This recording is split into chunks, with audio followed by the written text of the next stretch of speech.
So, for those of you that didn't know, if you live in Los Angeles, California, South LA, the Baldwin Hills Crenshaw Mall has been sold. And so this was out of the Centennial, and this was back in August of the 25th. And so Danny J. Bakewell Jr., an executive editor of the Centennial, which is a well-known paper in the Crenshaw district, this person pretty much is up on the community and what is going on over there. And I did an article before that talked about the mall being sold, so I believe it's not actually open right now, but I believe the theater is open, if I'm not mistaken. So it says Crenshaw Boulevard is considered by many as the heart of African American community, and believed the Crenshaw Mall is the catalyst to the economic stimulus and economic revitalization within the community. So on Friday, August the 20th, 2021, DWS, an asset management company in charge of operating and selling the mall, transferred ownership of the Baldwin Hills Crenshaw Mall to the Baldwin Hills Crenshaw Plaza Partners, BHCCPP, a partnership between Heritage Development, Access Industries, and Silver Peak, with David Schwartzman and Heritage Development as the managing member. So many in the community were heartbroken and also outraged behind all of this. So for the past several years, the mall and its impending sale has been the great debate throughout the African American community. And while numerous groups have shown interest in purchasing the site, and even more have discussed purchasing it, until now, none of the bidders had been willing or able to close on the mega retail property, which over 50% of its retail space is vacant. And so, in part due to the COVID pandemic and corporate downsizing as well. So in 2017, Capri Capital started the process of drafting an environmental impact report in order to change the outdated retail space into a now this is what they want to do, 24-hour mixed-use complex with commercial, office, residential structures. This was in 2017. And so in 2018, the Los Angeles City Council approved the project entitlements, but in April of 2020, the mall was for sale by CIM Group, who had agreed to buy the mall for more than $100 million, with plans to convert the former Sears and Walmart into offices to drive more foot traffic into the remaining retail stores. So, however, in June of 2020, the sale was canceled due to the community opposition to the plan without the residential component. So in 2020, the mall was temporarily and partially shut down due to COVID pandemic. During the pandemic, I believe it's called Live Work, or LIVWRK, and DFH Partners put in a new offer to purchase the mall, with plans of closing on the property by the end of 2020. So, however, during the transition of the new ownership group, community groups expressed concern about the lack of African American ownership and participation in this project. And so the mall ownership group had been seeking a buyer who would build out the approved plan, but the sale of Live Work, I'll call it, and DFH Partners was scuttled after meeting with the community protest. Okay, and so this is like sort of part of the mall, a display here. So in a local group called Downtown Crenshaw Rising, which is DCR, led by a Damon Goodwin, is said to have made an offer to purchase the mall through a community land trust. But the mall ownership group, DWS, chose Schwartzman and the Baldwin Hills Crenshaw Plaza Partnership Group instead because of their ability to complete the sale and previous development experience. So, in a statement on KABC TV, DWS said, "We are welcome all potential buyers, including community groups, to participate in the bidding process." So, the winning bidder was selected based upon a number of factors, which included both purchase price, the proof of adequate financing, and as well as development expertise. So, in response to DWS, State Goodman said, "We have $30 million in a bank account, far more than is necessary for a deposit, and are backed by multiple socially responsible investors and have some of the largest names in philanthropy and 300 community groups and leaders backing us," Goodman said. "But this is a no-brainer for anyone who actually wants to sell the mall." But sell the mall they did, and while opinions vary on who was and was not qualified to purchase this mall, the reality of the situation is the 40-acre mall site has now been transferred a title, and the new owners have begun to work they deem necessary, or the work that they deem necessary in order to move the project forward. So on Tuesday of 24th, 2021, less than 24 hours after the property title had been recorded, David Schwartzman and his team, including Jason Lombard, who was previously employed by Capri Capital and is now part of the new ownership management team, met with several local community members, including residents of Baldwin Hills, View Park, Lamert Park, and Crenshaw Manor, in discussing their vision in the mall and to solicit more community input and lay out their plans for the community inclusion.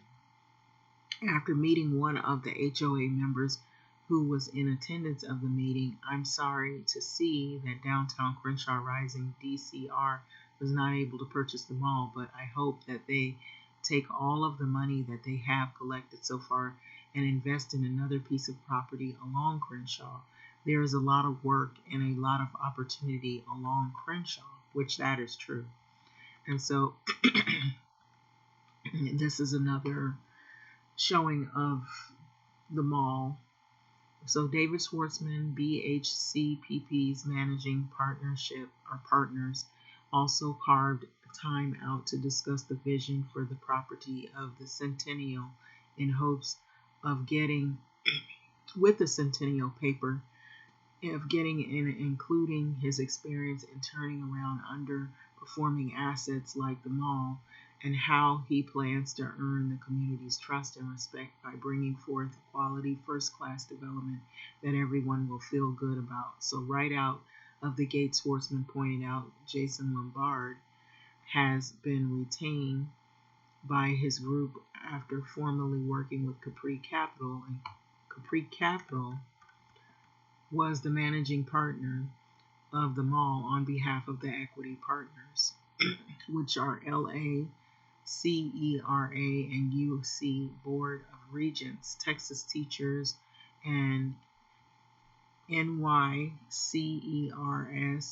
NYC Teachers, and LA Police Fire Pension Fund is also part of the leadership team and has an equity stake in this group.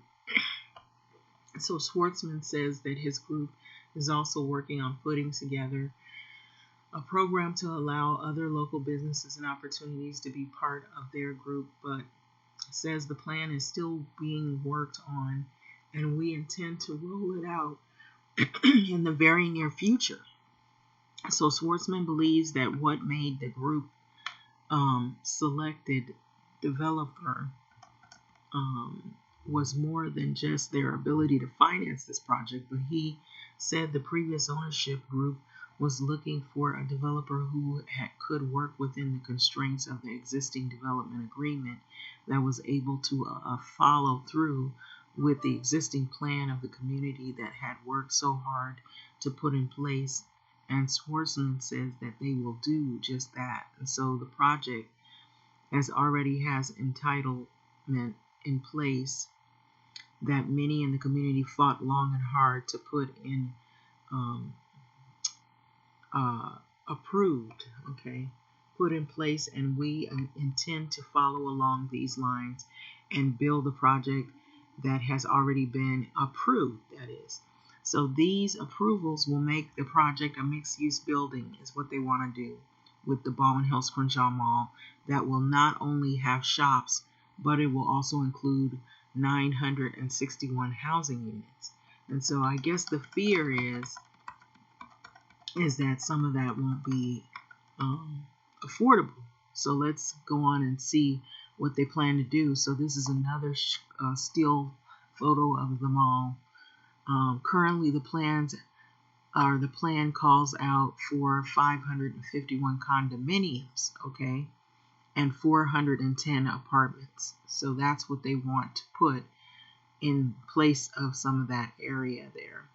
And so it goes on to say, but the developer does not have the flexibility to adjust for sale units versus rental units, but cannot exceed the approval of 961 total units. So Schwartzman also points out the part of the existing plan that he does have to mandate to make 10% of the units affordable. So that's the main thing people were focusing on. And I've heard about this in projects. Many of these projects here in LA, if they do build condominiums or apartments, they're supposed to at least make a certain percentage of it affordable for people who can't afford it. But a lot of people sometimes fear that affordable isn't always necessarily that affordable. So 5% of the low income residents and 5% of the low income 5% very low income resident and 5% low income residents. So it's supposed to be very low and then low income. And so, as was the requirement to a proportion of the for sale housing set aside for the workforce housings, which is targeted for teachers, first responders, and other working families at a price below the market rate. And so Schwartzman says that BHC's CPP will focus on repurposing of some of the existing vacant boxes within the mall, including Sears and Broadway space, which has been sitting vacant within the mall floor footprint for years. So we need to look at the uses that we think will revitalize the retail space already inside of the mall, and we need to look at the job creators and technology type based industries to go into creative space things like vocational schools and other uses that will repurpose the department store boxes into new use that we think are better for what's going on in the world today. So Schwartzman believes that Heritage Development and its partners are at the right developers for this project. So we have done a number of developments throughout LA area over the past several years, the projects that have been sitting dormant in communities that desperately need revitalization, he said. So one project he points out that is a company developed for former Daniel Freeman Hospital site in Inglewood. So we were able to reposition the site, make the entitlements less dense, and then what we did is all of the land development and actually are now buildings, homes in Grace Park. And so that was a project that sat dormant for a long time. So we worked closely with the city of Inglewood to date, and we have between 160 to 170 people who have now moved into the project, and by the end of the year or early next year, an entire development will be closely or completely sold out. So this is another still shot of the Baldwin Hills Crenshaw Mall. So Schwartzman says that throughout his due diligence period, as he researched the site, he was actively seeking input on the community before we even went into the contract. So we met with a number of homeowner associations And we met with the local business owners and we solicited their input and we heard their concerns and all of the order to put together the development of the plan, including that they believed that there were believed were important. And so we are respectful in existing development agreements, which appear to have been a major component of us winning this bid, so we can work within the constraints of the current entitlements and are not looking to changing the entitlements, Schwartzman stated.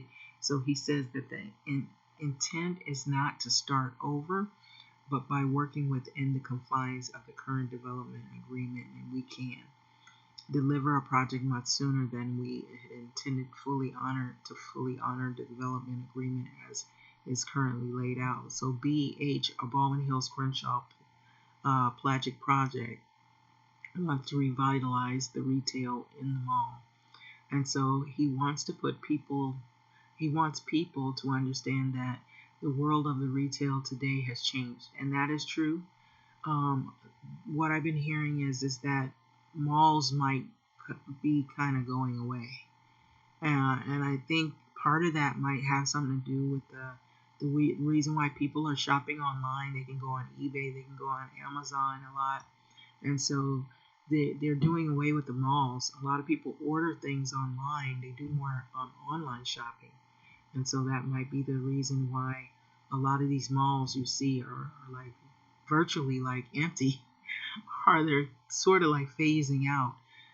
Some malls are still active because some people like that atmosphere. And it could be the fact that maybe it's just in the right location, and it just gets a lot of foot traffic, and other malls just kind of die out, and they don't get the same, foot traffic. And so it's just the future is changing. And so we intend to address the community's needs for the retail for shopping, but we do feel that the current configuration of the retail has got to change.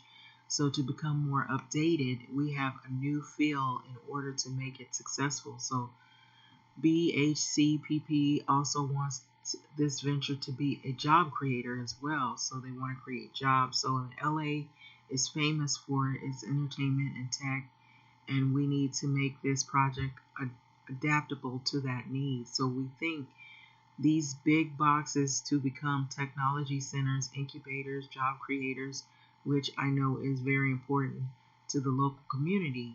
And so Schwartzman says in this group that he has met with a lot of groups, including those that have been in opposition with him purchasing this property, but they have also engaged in a lot of community groups as well. So we have engaged in a local community outreach firms to work with us to help guide us through the process, and we will continue to work to engage the business and the local community to deliver a project that people feel good about and that are proud of and that want to shop, do business, and live in as well. And so these are like still photos of the mall. For those who, like, if you ever came to LA and you went to the Baldwin Hills Crenshaw Mall and maybe you forgot, these are photos of how it was looking.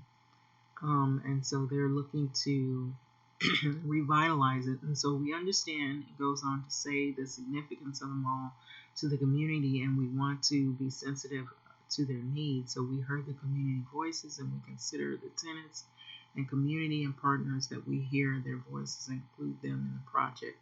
And so we have met with the serious dialogue of African American businesses already in the mall, including businesses and business owners like Kim Price and Greg Dillon of Hotville Chicken, and Malik Muhammad, Malik Books, John Cleveland with the Post Bean.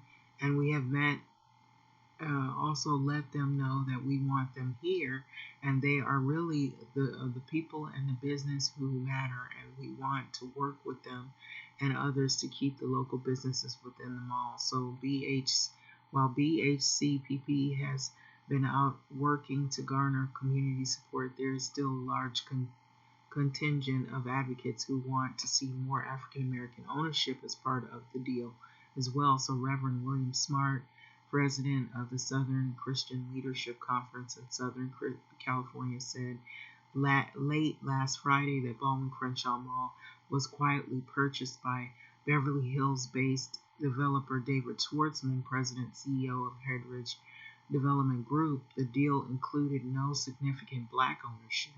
And so although the mall was purchased by an outsiders with no significant black ownership, we will inform the community about the terrible deal and the demand that the project not move forward until the deal includes 50% black ownership, said Smart. So Damon Goodman, Downtown Crenshaw Rising, also released a statement that the only reason corrupted and racist David Schwartzman was able to buy our black mall is because he was provided the special treatment that was never afforded to Downtown Crenshaw or other black bidders for that matter, he said. And so Damon Goodman's partial statement read full statement here and commentary on Baldwin Hills Crenshaw Mall sale. So in response to David Schwartzman stated that we're excited to see this project come to fruition after years of community input and an extensive process that arrived at the approved entitled project. So Schwartzman also points out the mall is open to vital businesses like Albertsons will remain open throughout the construction of the project, and he and his group hope to break ground and says the community will begin to see major improvements in the site within the next 15 to 18 months. And that a new website will be launched shortly informing community and the dates of the community meetings to keep everyone updated on the mall's progress. And so that's pretty much where this thing is going, is sort of keeping everyone that is in this area up to date on how they're going to work this thing out in terms of the Baldwin Hills Crenshaw Mall. If you've been driving through there, you've been noticing it's pretty dormant. But I believe the theater is still open. So there is a project underway, and there was a fight with community members on that project, and so that's pretty much how it goes with that. Now, I figured this was about as good as time as any to mention this, but I know that a lot of things have changed because of the pandemic, and but what I've also known, a lot of things are starting to also change if you pay attention due to climate change as well. And so a lot of people who live in rural areas or they live out in areas that are in the mountains, they've been having a lot of fires, they've been having a lot of floods, they've been having a lot of some of the worst climate issues have sort of been hitting some areas where we haven't really seen it yet, and we're probably more inland. So usually you see most of these things, it's coastal or it's in the mountains or it's it's in areas that are sitting really low, like below sea level.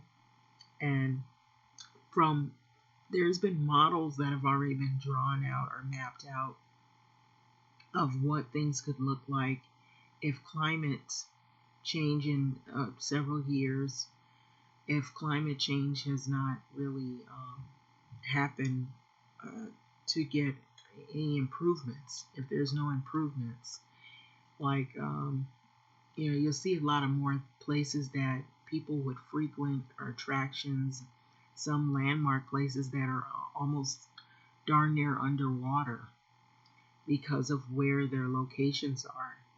And what I do notice, where I'm getting at, is I'm noticing, along with all of these things, now that people are made aware more of what's going on, that notice that a lot of these properties that were like virtually vacant, and such as this mall and a lot of the properties all up and down Crenshaw, virtually, it's what has happened in the black communities is a lot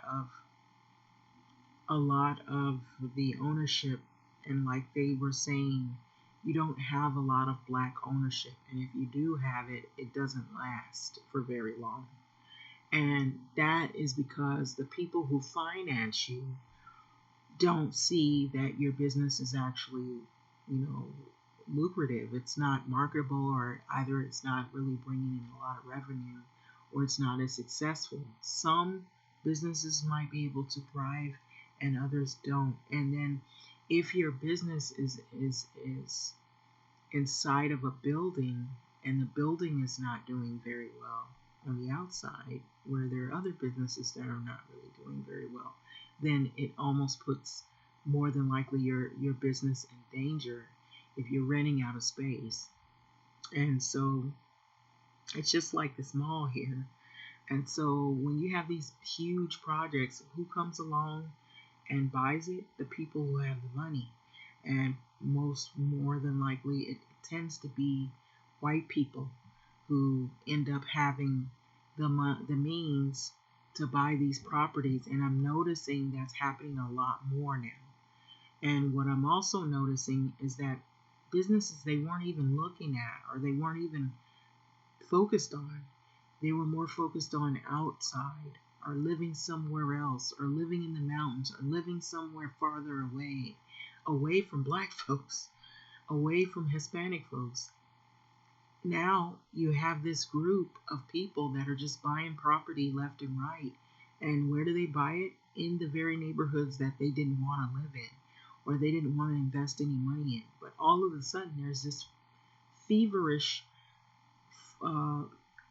you know, race to purchase all these properties and to invest in these neighborhoods and in these communities. But when you hear that they're buying the property, they buy the property and they say they want to partner with people. Now, time will tell how that turns out with some individuals. But what people have feared, which has happened before, is they buy property and then it becomes unaffordable, or what they think is affordable is not really affordable in terms of the people that live in the communities. And then the people that they hire, or the people that are allowed to open up businesses, they're there for a while, and then somehow the business doesn't succeed, or it moves on, and then they end up having to open that space up for someone else, and then pretty much it drives out a community. It's not the same as it once was, it's not. It may be improved, but it's not improved for that particular community that lives there.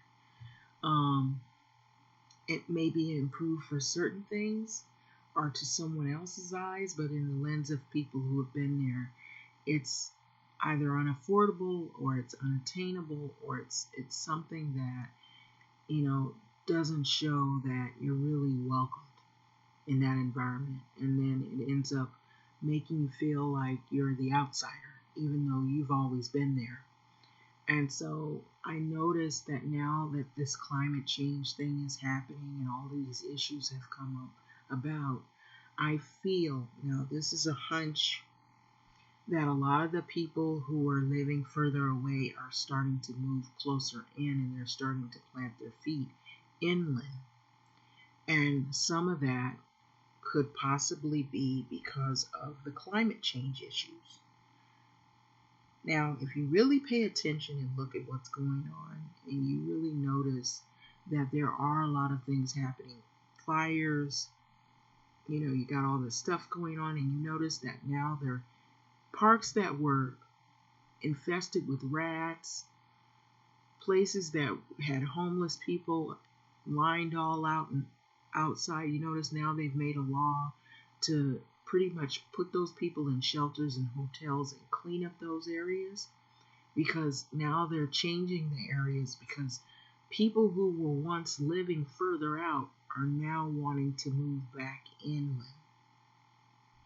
They want to move back in, away from the coastal areas, away from the mountain areas, away from the areas that, they once lived, to get away from people that are black, or people that are, that are low income, because they didn't want to live around that environment. So you guys can have it. But now that is changing. You see downtown is changing. You see now Baldwin Hills, and then you see some various other areas where now they're starting to say, you know what, we're going to move out of this beachfront property because, pretty soon we won't even be able to live here because of the sea rising, sea level rising. And, I'm sure that they are looking at this and they're saying to themselves, we can't live in these environments. Then you have more, you hear all these stories about they have the sightings of bears and coyotes and whatnot like that, because a lot of those things, that is their habitat. Those animals, that's their habitat. You went over there and invaded their space and you built there. And so now that we have this huge homeless problem and the weather is changing and you had homeless people cooking in areas they probably shouldn't, but they have to make means with what they have. Fires start, or maybe it's just bad weather or something happens and it's dry and then fires start. So these people are looking at this stuff and they're like, you know what, we're going to lose our home. Let's sell our home. Let's get rid of it. Let's move further inland. And I'm sure that that is what the rush is. That is what the push is for some of these things that are happening with record speed. And I believe that they're not saying anything. They're just doing what they're doing. And all of a sudden, people are wondering, why do you want to gentrify these areas? Why do you want to come into these areas? Why do you want to come and move into the hood, quote unquote, was what the young, why? Because they can't live on the coastline anymore. Because it's dangerous. Because of the sea rising. They can't live in the mountains anymore. They realize there's too many fires and too much climate issues going on now. Everything that they've spent years of destroying now is coming back to bite them. And so now they have to move inland, and the very people they did not want to live next to, they're trying to price you out, buy you out, and sell you out. And so this is what's going on. I really do believe this. And so that is the reason why you see these people who never wanted to live in these neighborhoods, all of a sudden they have an interest of moving in. And so, now correct me now, I'm telling you. Had you not seen some of these things occur where some of these properties, they are looking at it, that they've had to take sand and put sand up and sand barriers because of the water rushing up and almost rushing up on the boardwalk of some of these places, and it's pushing people further inland, or it's destroying, properties it's destroying already. And so they may have homeowners insurance, but the homeowners insurance doesn't cover all of these things. And so I know this. And so they don't cover sometimes earthquake damage. They don't cover flood damage. Sometimes it doesn't cover a lot of things. And you might lose everything. So rather than lose everything, let's sell everything and move inland. Let's buy property inland.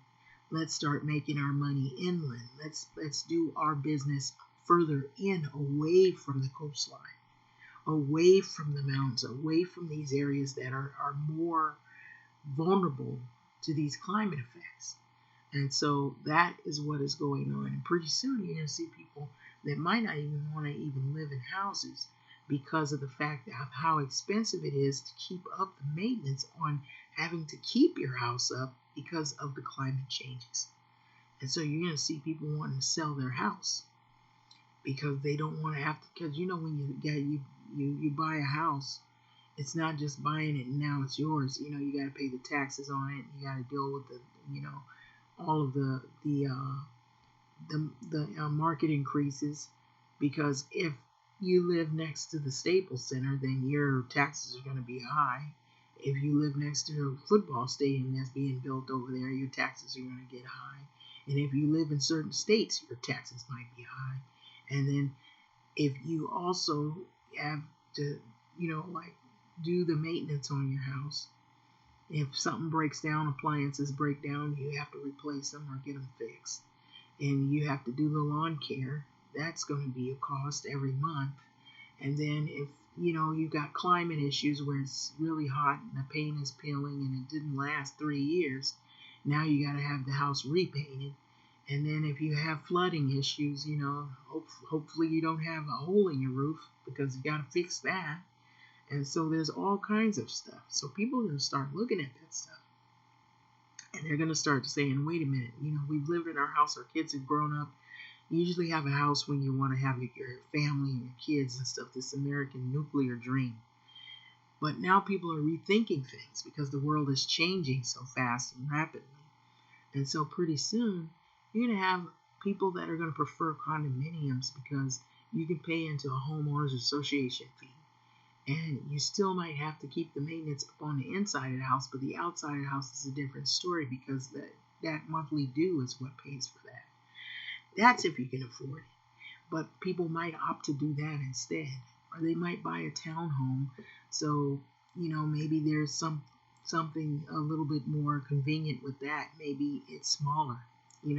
Kids have grown up and left the house. You don't need to have all those rooms, And then maybe you pay less taxes. I don't know. Less space, less, who knows?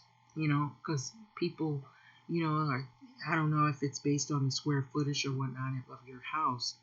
But, two, it depends on how much you're making. And then if you get older and if you start, not working the jobs that you were working once before, depending on how good your money is and how far you can stretch it, or if you have a lot saved up, some people can do this. Maybe they can stay in a relatively more expensive place, but some people may not prefer to do that. Might want to be more frugal because they're on a fixed income. And so the world is changing, and so then you have these skyrocketing prices of taxes, and gas prices have gone up. There's all kinds of things. People are looking at these things. Don't think that they're not, because that might be the reason why there's such a push for them to make these decisions to come move into these areas. These areas are really cheap to them because they've been in areas where it's been more expensive, but they've been able to fare better because they can afford it, and they also put money aside just for this moment. And so that's why they are coming inland, because they're trying to avoid that climate issue. They're pretending like they're not hearing, or they're not talking about it, or they're not interested in it. But when it comes to their wallet, they're interested in it. When it comes to them having to spend money on their home, they're interested in whether they're going to sell it. And so what I also read too, they said it's a builder's market. The people who are building the homes, they're making the money because they're building more homes, because there's such a demand for people to be in homes. But these homes are going to change because people are going to decide, why spend so much money on a detached home when we can be in maybe a tract home, So whichever is better. And then based on what climate issues are going on in what areas, that's going to be a big factor in it. And so a lot of these homes, you're going to see that some of these homes people are not going to really want. If they're by the beach, they might want to sell that, especially if it's in an area that has a frequency of floods, So, you got a home, it's nice, it's by the beach, but now it's in the ocean. Or the ocean is coming to it. So those are things people are looking at this stuff. And so I just thought I would mention that because I feel like that is more the bigger reason that these people are moving into these areas, because of the climate issues. They see this stuff. They knew this stuff was coming. And so with the Black community, they say, oh, you just want to push us out and this, that, and the other. Some of that is true, but some of that also is not explaining why they're pushing folks out. Not necessarily just for the sole purpose of, well, we want to just come in and aggravate you because you guys are poor and you're because of your race or your color or whatever. No, we want to get away from the coastline because we know pretty soon we won't be able to live in that house anymore. We want to get out in the mountains. We can't live up there anymore because there's too many fires that are being lit, or too many fires, everything goes up in smoke. And so the world is changing, and they know it. And, that's what happens. Things aren't always going to stay the same, and that's what's happened to us. Things haven't always been staying the same. They were like that for a while, and then they begin to turn different. People decide that they want to move, or if they don't want to move, they are forced to move, or they're forced to pay more money to remain where they are, So, like he was saying, 10%, you have the very low and then you have the low income. And so that bothers people. Maybe people have read up on the history of this guy who bought this project. And so maybe, people are very good about doing their homework on these developers as well. And so they want to know, okay, who is this person? What's his background? And what is it like with the projects that he already has completed? Has it been successful? How have the people been treated there? And so there's not too much joy in the person that bought this mall here. And that has been a big problem in the Black communities. This is the face of African American community in Los Angeles right here. This is one of them. One of the places that most African American people would frequent is this mall here. And so some of the big issues have been not having enough ownership in the properties. And the sad thing about it is when you're in America, it seems like almost virtually you can't do anything because who do you have to go through? Someone that happens to be not of your same culture and may not be sensitive to your cultural needs or to your community's needs because they're out of touch, because they're far removed from it, because they haven't really had the same, how would you say, they don't share the same feelings as you do or the same care as you do in investing in your community.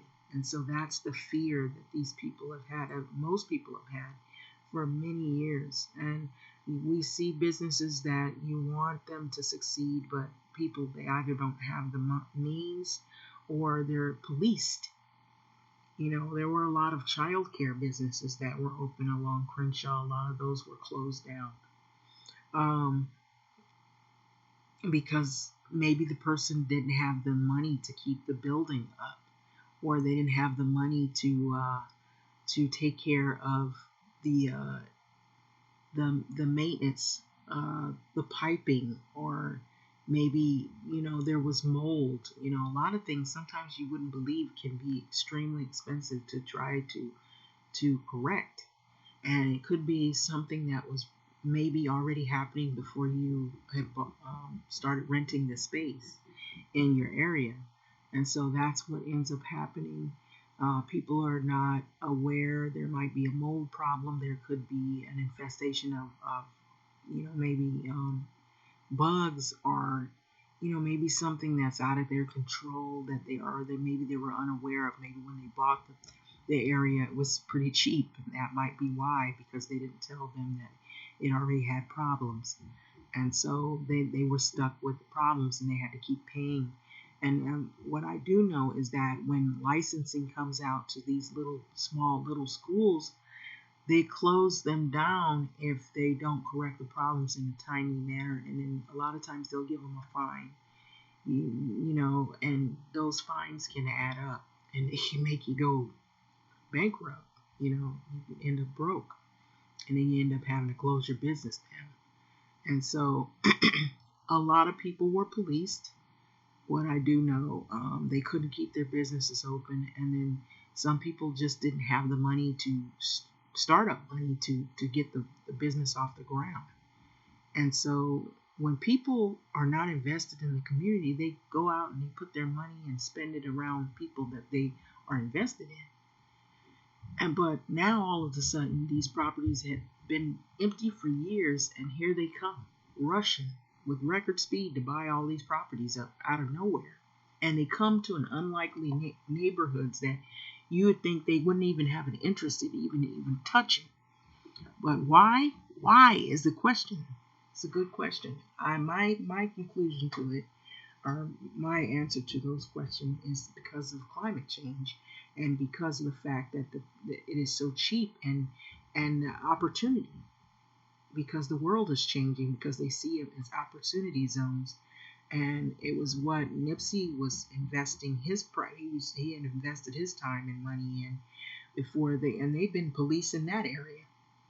It had been a fight. They even took him to court to try to see if they could try to get that property away because of his name and where he started from. Because and here in LA, if you've been involved in any criminal activity in your past, they won't let you live it down, especially if you're black. Let's just be honest. And so it doesn't matter about what you're doing now. If you change, your life has changed, you're a family man or a family woman or whatever. They just want to focus on your negative.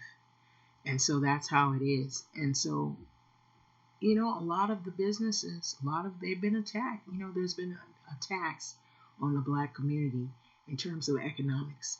And so that is the big deal here. And that's what has been a fight. I'm sure in many other areas it's been the same way. But anyway, I just thought I would let you know what was going on with that. But I believe that has something to do with it. And race, it plays a big part in it. I mean, let me not say it doesn't, because I feel like sometimes people don't want to talk about that, but it plays a big part in what's going on. It's been like that for many decades, where you have black people that try to build up their community, and then somehow, some way, somebody comes along and tries to do everything in their power to try to change that and alter it. So with that being said, time will tell what will happen with this project, and if they will include people in on it or not. We shall see. That's all you can say about that.